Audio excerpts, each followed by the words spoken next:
सोचो एक ऐसा नाम जिसे दुनिया जीनियस के तौर पर जानती है। This is a world where somebody can have over $100 billion.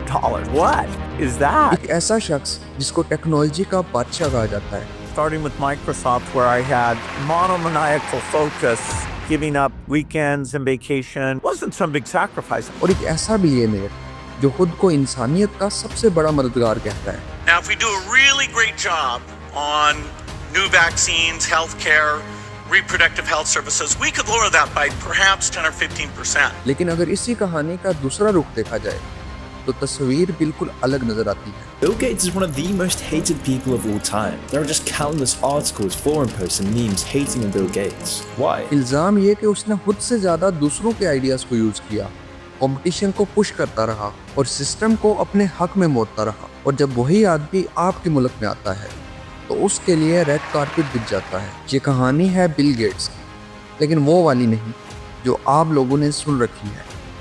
तो चलिए शुरू करते हैं। One of the biggest names in business, tech, and philanthropy. Exploring and investing in innovative solutions to some of the world's toughest problems. Bill Gates.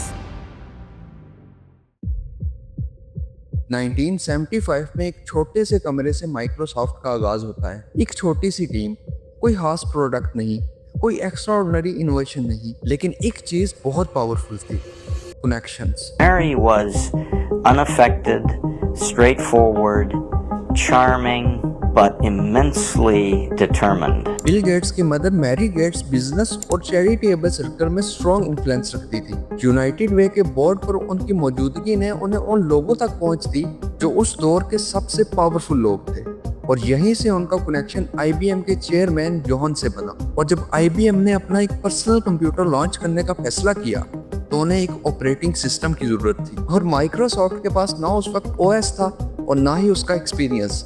फिर भी ये contract Microsoft को मिला। और अब असल कहानी यहाँ से शुरू होती है।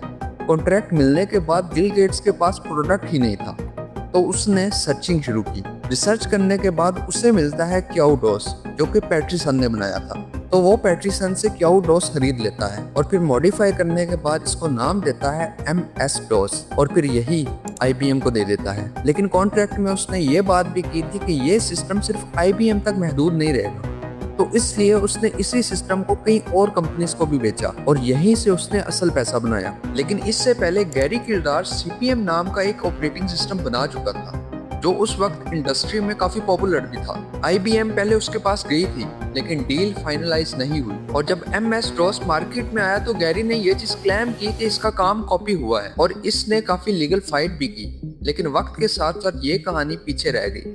फिर आता है एप्पल का case. I was so blinded by the first thing they showed me, which was the graphical user interface. I thought it was the best thing I had ever seen in my life. 10 minutes, it was obvious to me that all computers would work like this. Steve jobs ने xerox की lab में graphical interface का concept देखा और उससे Apple product में introduce किया। फिर माइक्रोसॉफ्ट को एप्पल के लिए एक सॉफ्टवेयर बनाने का कॉन्ट्रैक्ट मिला, लेकिन उसने इसी एक्सेस को यूज करते हुए विंडो डेवलप कर दी। और जब इस पर कॉन्फ्रंटेशन हुई तो बिल गेट्स ने एक बड़ा अजीब सा जवाब दिया। उसने कहा कि हम दोनों ने ही आइडिया ज़ेरोक्स से लिया है। 1990 में नेटस्केप नेविगेटर इंटरनेट का किंग था। माइक्रोसॉफ्ट ने इंटरनेट एक्सप्लोरर को विंडो के साथ फ्री बंडल कर दिया और नतीजा कंपटीशन आहिस्ता आहिस्ता खत्म होता गया। फिर ये केस कोर्ट तक गया और माइक्रोसॉफ्ट पर मोनोपोली का इल्जाम भी साबित हुआ। Bill Gates is a genius at assembling all the parts that were needed to create the modern computer software industry. But he did it in a way that got his rivals to call him a monopolist. लेकिन ये company फिर भी break न हुई। 2000 के बाद narrative बिल्कुल ही change हो जाता है।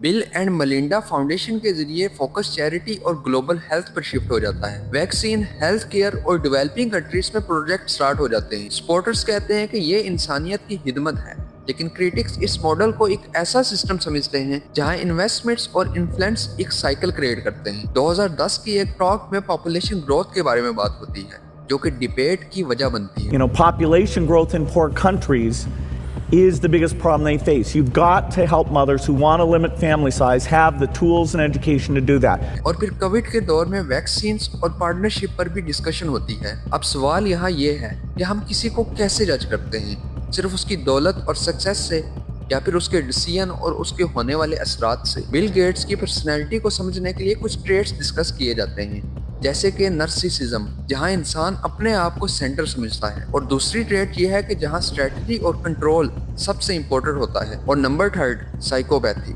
जहां इमोशंस सेकेंडरी हो जाते हैं। और ये ट्रेट सिर्फ एक शख्स तक महदूद नहीं बल्कि सोसाइटी के कई पावरफुल लोगों में देखे जा सकते हैं। जब भी कोई पावरफुल पर्सनैलिटी आपके सामने आए, बेशक वो किसी भी फील्ड से हो, जरूरी है कि आप सिर्फ सरफेस को ना देखें बल्कि सवाल पूछना सीखें और हर नैरेटिव को ब्लाइंडली एक्सेप्ट ना करें, क्योंकि असल पावर पैसे में नहीं होती बल्कि असल पावर अवेयरनेस में होती है। इस वीडियो के बारे में अपना ओपिनियन कमेंट्स में ज़रूर बताएं। मिलता हूँ आपसे नेक्स्ट वीडियो में। Take care.